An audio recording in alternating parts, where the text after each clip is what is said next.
Hey yo, magandang araw. Tara, samahan niyo ako dito sa aming biyahe. Kasama ko nga pala dyan si Mayor, si AB at si Painter. Apat nga pala kami dyan bumiyahe. Dito nag-aayos na ako ng aking mga bagahe. Pinaipis ko nga pala dyan yung mga chichirya kasi yung ating mga tropa nagpadala ng uniform pang basketball. Ito naman, katapos lang namin magsimba dyan. Siyempre, thank you tayo our Lord sa mga opportunity na binibigay niya. Ito, lunchtime naman, kain muna tayo kasama pa rin ang ating mga ka-churchmate. At dito naman, nagpaalam na tayo kay Kuya Aldrin, kay Nanay Pau, at syempre kay Lolo Daddy. Sabi pa nga ni Lolo Daddy dyan kung kailangan ko daw ba ng pera. Kasi nabalitaan niya, di ako nakapag-cash advance. Pero syempre, sabi ko na lang, nagamitin niya na lang yung pang recovery niya. Kasi kailangan niya magpalakas para pagbalik ko, let's go na. At dito naman, gabi na to. Kasama pa rin ang ating Bebe Loves at ang ating mga insan at kapatid ko. Yon, sila yung naghatid sa akin. At ang driver natin, si JJ. Wala dyan si JJ kasi siya yung nagkakamera sa akin dyan. Shout out Jay. At dito naman, nakapasok na ako. May nag-a-assist sa atin dito ng mga documents natin na kailangan para pagpasok ay smooth na ang ating pagpasok. At dito naman, nag-check-in na tayo ng ating luggage. Dalawa nga pala yung luggage natin dyan. Ang maximum na luggage na binigay sa atin ay 40 kilo at 7 kilo para sa ating hand carry.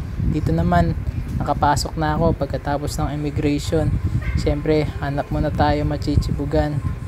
Pero inuna muna natin yung gate na ating pupuntahan kasi kailangan alam muna natin yung ating pwesto para mamaya doon na lang tayo tatambay. Tara, eto nga pala kakain natin, cup noodles. Kasi nagtanong-tanong ako sa iba, ang presyo ba naman ay 200 to 300, isang meal lang. Ay, bitin nyo na. Kaya ito, kain muna tayo kasi wala na ring pera kaya sumakay na. Ito nga pala, nakita na natin yung ating mga kasama. Ito, magche-check-in na kami sa eroplano. Dito naman, pila na yan, papunta ng eroplano. Hanggang sa eto na, makapasok na kami dito. Hanapin ko lang dyan yung upuan ko at eto na, nahanap ko na yung upuan ko. Check nyo nga pala dito yung upuan nila, ang galing oh. Tingnan nyo, may remote at may laruan pa, may joystick ba, galing ng Qatar Airways oh. At dito umandar na ang ating eroplano, lilipad na, kaya ngayon babay na muna. Ayan na, nasa taas na tayo dyan, medyo magalaw pa dyan eh. Tapos nung medyo stable na tayo sa ere, ayan, nagbigay na sila ng pagkain dyan. Kakain natin, syempre, kunyari, nagsisipilyo tayo. Pakita muna tayo nagtututbrush. Yun. Para ka lang na bumabiyahe ng bus kapag nasa itaas ka ng aeroplano kapag bumabiyahe. Dito nga pala, nagbigay na sila, mga alas 6, umaga na yan. Nagbigay na sila ng pagkain. Ang biyahe nga pala namin, mula Manila hanggang Doha, Qatar, mga nasa 9 hours. Ito nga pala, pababa na kami dyan. Mga alas 6 nga pala ng umaga dyan. Tingnan nyo naman, sunset pa lang. Tapos dito, meron silang mga puno-puno sa loob oh. Pero hindi naman yun totoo. Para mga plastic na puno lang. Yan, pwede kang mamili dyan kung ano-anong gusto mo kung may pera ka. At dito naman yung pinagmamalaki nila na teddy bear. Kasi ang laki niya, kaya pinagmamalaki siya. Siyempre, hanapin na natin ang ating Mariner's Lunch kasi dito daw ay libre chibog ang mga seafarer. Yun, puntahan nyo lang Mariner's Lunch. Yan, pagpasok dyan, meron silang mga smoking station, may computer, may TV station, tambayan, kung ano-ano. At syempre, ang di mawawala, mga chibog. Meron silang mga kape, lugaw, mga salad, mga tinapay, mga flakes. Ikaw na mamimili, meron din mga soft drinks, tubig. Ikaw, pwede ka pa nga mag-take out eh. Yan, kumain na kami dyan, almusal. Siyempre, pagka-almusal, merienda naman.